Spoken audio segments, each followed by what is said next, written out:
What's going on there, YouTube, and welcome back to another comic book video. Okay, guys, so we are going to continue our coverage over Destiny of X era of X-Men comics. Remember, Destiny of X takes place after X lives and deaths of Wolverine.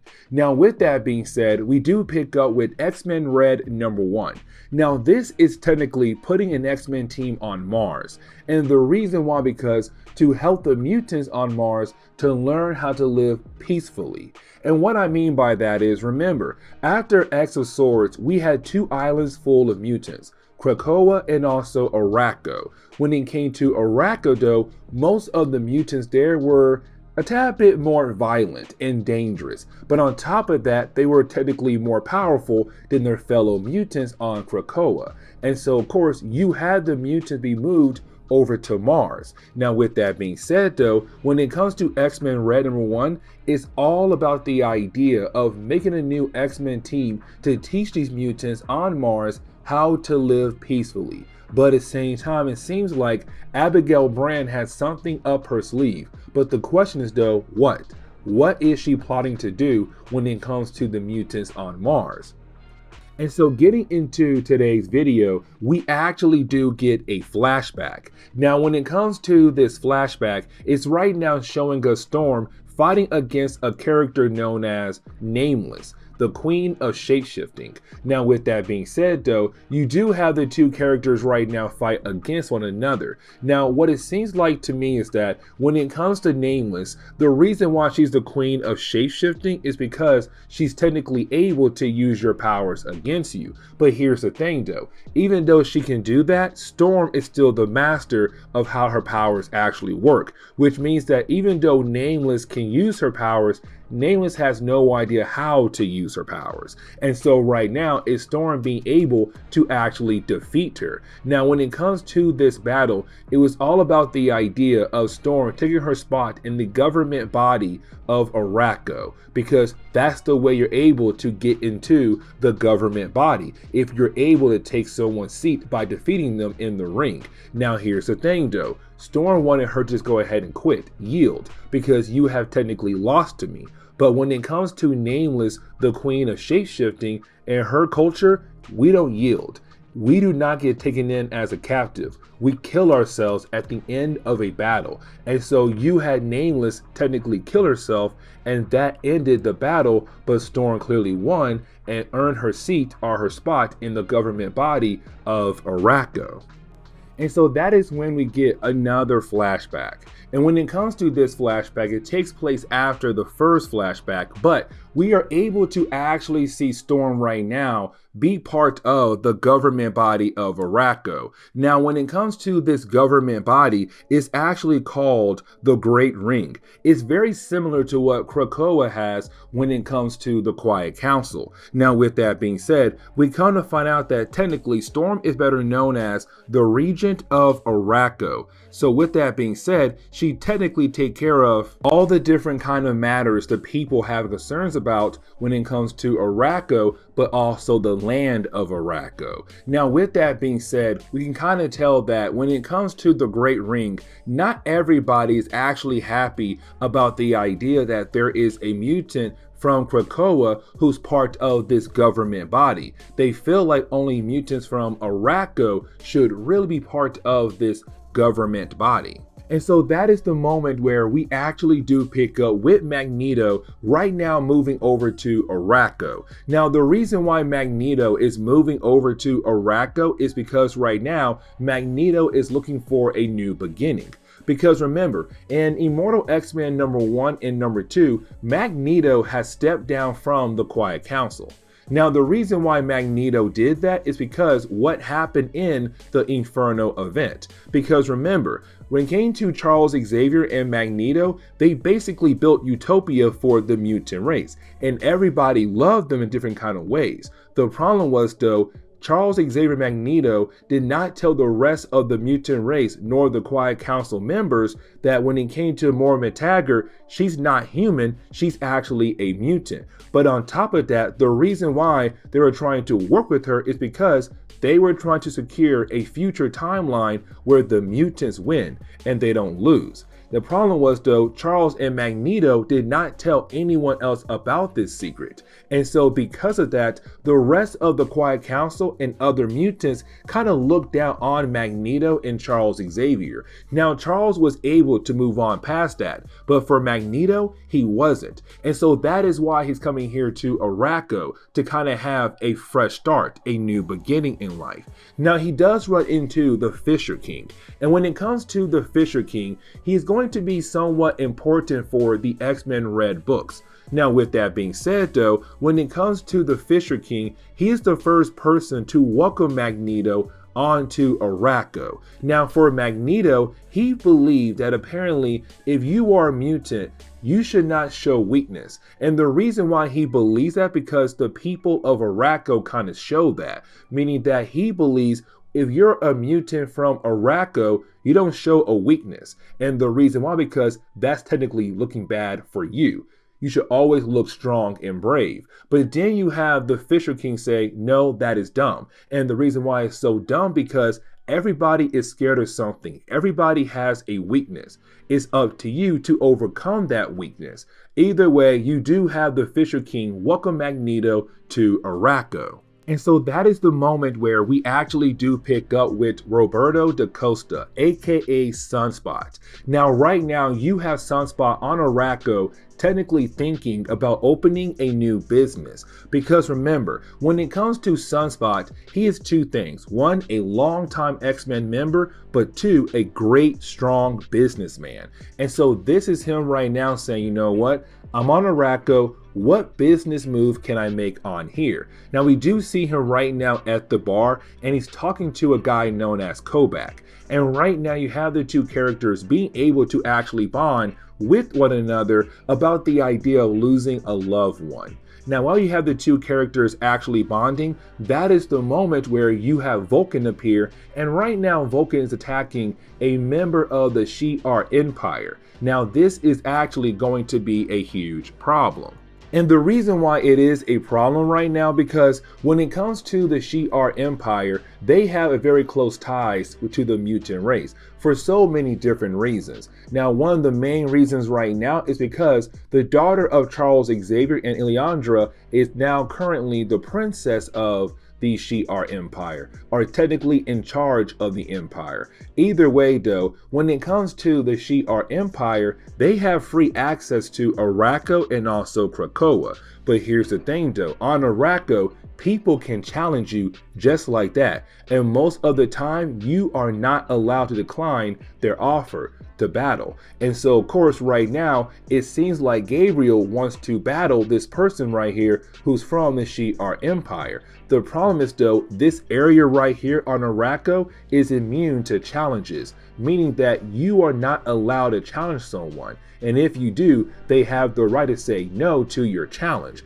But the real reason why you have Vulcan so upset right now is all about the idea that this member of the Shi'ar Empire does not remember Vulcan at all, because there was a brief moment in Marvel Comics where Vulcan was technically in charge of the Shi'ar Empire. And so it seems like right now he's very upset about the idea that he is not remembered at all. And so of course he's technically trying to beat down on the Shi'ar member person. Now with that being said though, you do have Sunspot step in. Now when Sunspot steps in, is Sunspot right now actually thinking that he can take Vulcan on. The problem is though, Vulcan is a very strong character. Now something else I do want to mention is that when it comes to Gabriel, he is the youngest brother of Cyclops and also Havoc. And honestly, a lot of X-Men fans kind of forget about him because he only pops up here and there for most random reasons, and then he disappears all over again. Either way, you do have Sunspot try to step in and actually help the guy out by defeating Vulcan. And the reason why it's such a problem for Sunspot is because when it comes to Vulcan, he is a very strong character, not someone who can be easily stopped. But on top of that, Sunspot is actually lucky. And the reason why Sunspot is so lucky is because that is the moment you have Thunderbird appear. Now, this is the original Thunderbird, the one that died back in Uncanny X-Men number 94 and 95. But with that being said, he was brought back to life recently in a storyline known as The Trial of Magneto. Now, when it comes to Thunderbird, he is a very proud Native American. And matter of fact, that is the only thing he wants to be called, a Native American. Not a mutant, nothing else at all, just a Native American. And he's very proud of it. Now, he does step in and be able to actually take out Vulcan for Sunspot. But right after he does that, that is the moment where you do have some other characters walk into the room. And so that is the moment where you do have Abigail Brand and Cable walk into the room. Now, when they do walk into the room, it's technically right now us getting reminded about SWORD. Remember, when it comes to Abigail Brand, she actually runs SWORD, the space program that was made to protect the Earth from any kind of alien attacks. Now, that was the original plan, but thanks to the mutant race though, SWORD was relaunched once again. Now, technically, to Abigail Brand, her main goal is to protect the Earth. Now, with mutants right now being on Mars, she's also trying to protect Mars as well. And so right now there are two SWORD bases, one for Earth and one for Mars. But at the same time though, if aliens do come to Mars or Earth, they're also protected by her. And so when she got word that Vulcan was attacking an alien race who's right now visiting on Mars, she had to step in to make sure there are cool heads. And of course, she finds Vulcan on the ground knocked out. Now, Cable does thank Thunderbird, but when it comes to Thunderbird, he technically hates most of the X-Men, especially white male X-Men characters. And matter of fact, guys, that was seen back in Uncanny X-Men number 94 and 95. The way Thunderbird would talk to Cyclops and Charles Xavier, you can tell he had a hatred towards white male characters. And so right now with Cable, he is showing that hatred all over again. Either way, you do have the two characters right now get into an argument. Now, when it comes to the argument, it's all about the idea that Thunderbird's brother basically took his place on the X-Men, and when it comes to Thunderbird, he did not want his brother on the X-Men at all, because he feels like his brother was turned into a soldier for a pointless mission to hopefully bring humans and mutants together, which of course did not work at all. Either way, once you have the two characters finally stop arguing, they do go their separate ways. But it seems like Thunderbird might actually get along with Sunspot, because he says, hey, if you're going to be on Arrakko, hit me up again. And so that is the moment where we do jump over to Storm. Now, when we do jump over to Storm, is Storm right now technically leaving another meeting from the Great Ring, of course, the government body of Krakoa. Now, with that being said, while she is leaving this meeting, she is confronted by Iska the Unbeaten. Now, remember, the reason why she's called Iska the Unbeaten is because her mutant ability does not allow her to lose. She's always winning. Now, with that being said though, you do have Iska right now confronting Storm about the idea that Storm is technically in charge of Arakko. And so right now it's Iska saying, listen, you are in charge of Arakko. It's up to you to show us how to live peacefully. It's up to you to lead us in a new direction, because when it comes to my people, apparently to you and your people, we are too dangerous and crazy. So show us how to live correctly, how to live peacefully. And after that moment right there, you then have Storm have this random flashback to what Nameless had told her at the end of their battle, that Arrakko is not hers, that she was not there. Now, we have no idea what that means, but apparently it means something very important. Now, right after that, you then have Storm run into Abigail Brand. Now, this begins the process of technically a new X-Men team being put on Mars, because you have Abigail saying, we need an X-Men team here on Mars.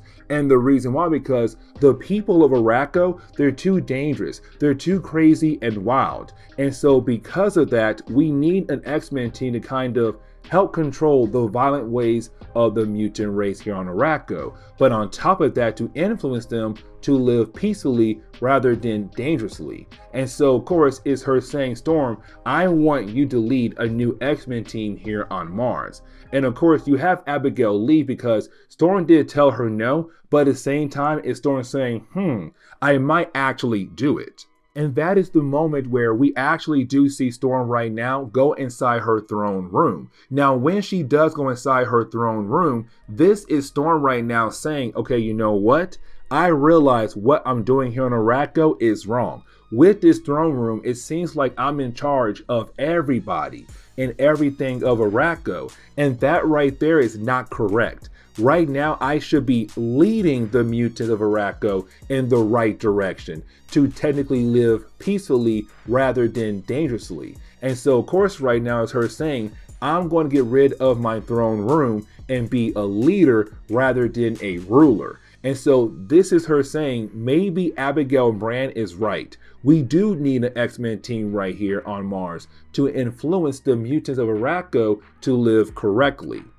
But then we jump back over to Magneto, who's right now showing the Fisher King his new home. Now, while you have the two characters actually bonding with one another, well, that is the moment where you have the Fisher King say, hey, I want you to know I'm not a mutant. Now, right off the bat, you have Magneto say, oh my God, you're a human, and somehow you're on Arrakko? How in the world is that possible? But then you have the Fisher King say, hold up, buddy, I am not a mutant or a human. Now, here's the thing though, I will say I am a person from Arrakko. And the reason why he's saying that, because technically he's not from Earth. And the reason why, because we have to remember, for many, many, many years, the island of Arakko was actually trapped inside another dimension known as Armeth. And so he was born inside that dimension, but on the island of Arakko. And so right now he's saying, I was born on Arakko. I am part of Arakko, not a human from Earth. So let's get that straight right there. Now that is the moment where you have Sunspot come into Magneto's home. Now for Magneto, he's very surprised to actually see Sunspot. Now when it comes to Sunspot, at first, it seems like he wants Magneto to have Magneto help build Utopia on Mars like he did on Earth when it comes to Krakoa. Now you have Magneto say, I am not that guy anymore. I'm something different, something new. And for Sunspot, he's all like, great, because I did not want that guy right there. I wanted you for who you are. Now, of course, that is the moment you have Sunspot and Magneto kind of talk about the idea of possibly doing great things on Arakko to help the mutants of Arakko and lead them in the right direction. And that is the moment where you have Storm walk into the room. And when she does walk into the room, it's technically her saying, yes, we need an X-Men team on Mars to technically help the mutants of Arakko learn how to live correctly, but to also make sure to keep peace on Arakko. And so right now, this right here is giving birth to a brand new X-Men team, better known as X-Men Red, with Storm, Sunspot, and Magneto, which honestly, this is a very powerful team. But this is where we are going to end today's comic book video. So please leave me a like down below and subscribe. But guys, see y'all next time. Later.